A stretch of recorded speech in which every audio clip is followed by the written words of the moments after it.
I'm afraid to ask this. What? How would you feel if the Marvel Cinematic Universe had a film that is the worst? I wouldn't be surprised, but I mean... I just hope I'm wrong.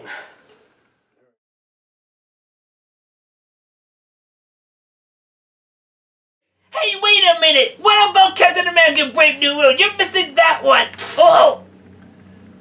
Allow me to say, we are not seeing that for several different reasons, which we will not get into. But Marvel never betrayed you! You're betraying this! Oh! Quiet! Aside from... Okay, goofy antics aside, it's because, one, there's a ton of reshoots, and the fact that there is some, morally questionable stuff in the film. Well, you mean forced decisions? No, questionable decisions. Like, apparently there's a character that was based in a country doing apartheid. And forced decisions, so maybe both. Yeah, either or.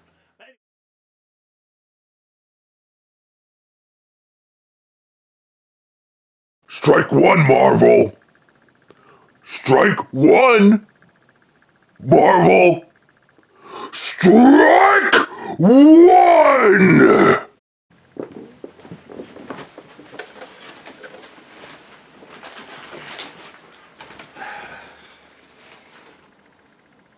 Hello. The title already says it all. Yeah, and... Yeah, as you can tell, we are not happy what we just sat through. Hey, the plot is there's this whole conspiracy involving characters from basically phase 1 of the MCU. Like, during the very early days, just right after Iron Man, mind you. And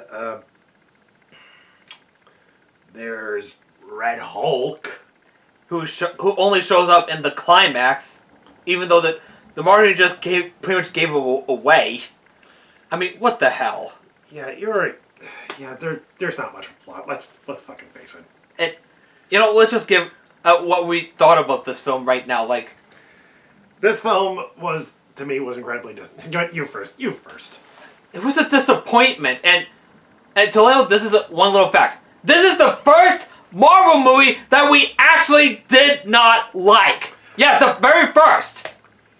And by that we mean the MCU. Exact. I mean, Brave New World. More like Brave New Turd. Yeah, and this is coming from a guy who liked Thor: The Dark World. Yeah, I went there. Yeah, I mean, say what you want about it, and say what you will about the villain Malekith, but at least...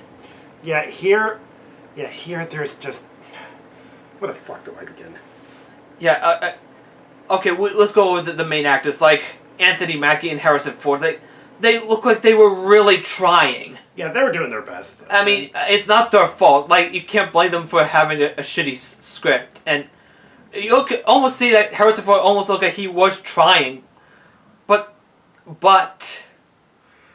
Everything... But there was constant format changes. The story made no sense. Yeah, to the point that even I can't fucking explain it. Yeah, it's hard to follow what's going on. Like, the movie's just all over the place. I mean, what the fuck, Marvel? Yeah. This is almost like a big betrayal. Okay, not necessarily, but... Yeah, the film was a fucking bore. Yeah. You mean you just found the movie boring? Well, to be fair, I did try to get into it, and there were some cool ideas, but it was poorly executed. And also, please don't get us started with the actress in this movie, please. Yeah. You're wondering, wait. Yeah, if you know, you know. That's all I'm gonna leave it at. But I would say one thing that ruined the movie for me was the leader. And oh my god, what have they done to him? He hardly looked like the leader. I mean, say what you will about Malekith and Thor: The Dark World, but at least there is something that would say, hey, that's Malekith. Here, it looks like something out of Last of Us or Resident fucking Evil. He looks like he belonged in any of those games as a mutant monster. And he would mutate into a... Yeah, he belongs in Resident Evil or Last of Us. He doesn't even look like the leader. I mean, his brain is just exposed for no reason. Well, in the comics... Go ahead.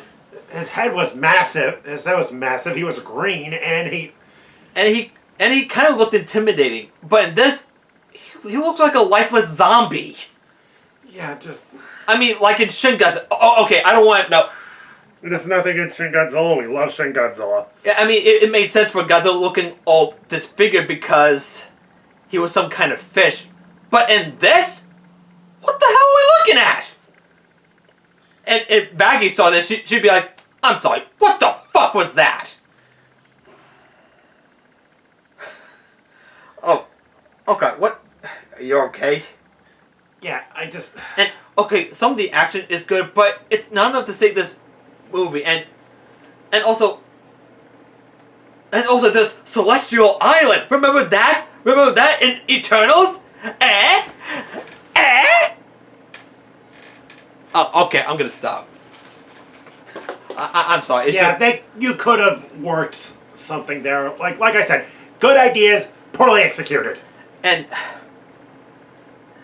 of course, there's Harrison Ford, a.k.a. President Ross, turns into Red Hulk. I mean, yeah, in the comics, Ross did turn to Red Hulk, but there's just... Yes, and there were some... And the climax was good. Some of the effects there were good. Keyword some. Yeah. And... Yeah, but unfortunately it gets ruined with the uninspiring speech from... Yeah, and like I said, it could have worked. Yeah, and also there are times the movie just drags. Like, I think this should have been cut to, like, maybe an hour and 30 minutes. But I digress. Honestly, with the runtime, it could have worked, but the film was just poorly done. Yeah. Again, this almost had... Okay. You know... Okay, there's some who actually think it's not that bad, but if some do like it, that's fine, but for us... Us, we're not fans, so I'm giving this a D.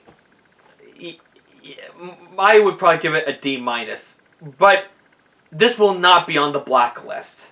Because why? It's not... I mean, it had some cool ideas. It was just poorly executed. And I mean, it's not the worst thing we ever saw, but it's not like Fantastic or Flush levels of bad. Or Morbius. That too. Well, because Morbius was an F minus in my official Palooza review, but yeah. So again, we weren't fans of this movie. I mean, this was just a major disappointment, and we did not see this in the theater. Yeah. So as you know, we do not recommend this. So and yes, Thunderbolts did reference it, but hey, you have to because it's a part of the canon. No. Yeah, but well, because I do like Thunderbolts, but that reference to it did kind of annoy me. It's like, you have to see Brave New World to know what happened. I was like, oh, just shut up. Not everything has... Yeah, so aside from that... so, again... You already know what we said. There were no previews, given we saw this at home. Yeah, and this had potential, and yes, there was a secret ending that's going to set up for something big, but hopefully something that's big will hopefully redeem itself. So, yeah. That's it. Yeah. Yeah, I'm sorry. I just can't take it anymore. I feel like I'm turning into Danny Glover in Angels in the Outfield. Yeah, so... And you know what? We should probably recommend better movies. What do you think? Yeah. Well, let's see. Godzilla Kong the New Empire. Ooh, I wonder why I recommend that one over this. Wolfman. Yes. Thunderbolts, Accountant 2, Mission Impossible: The Final Reckoning. What else is there?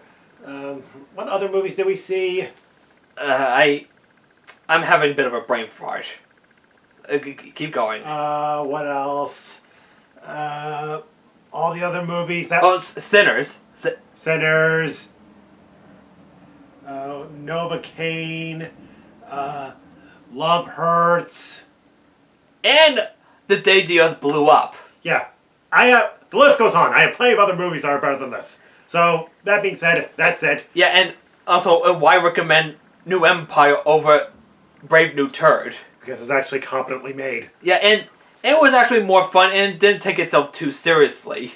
I mean, I wouldn't mind movies that take itself way too seriously, but like I said, with Brave New World, it just didn't.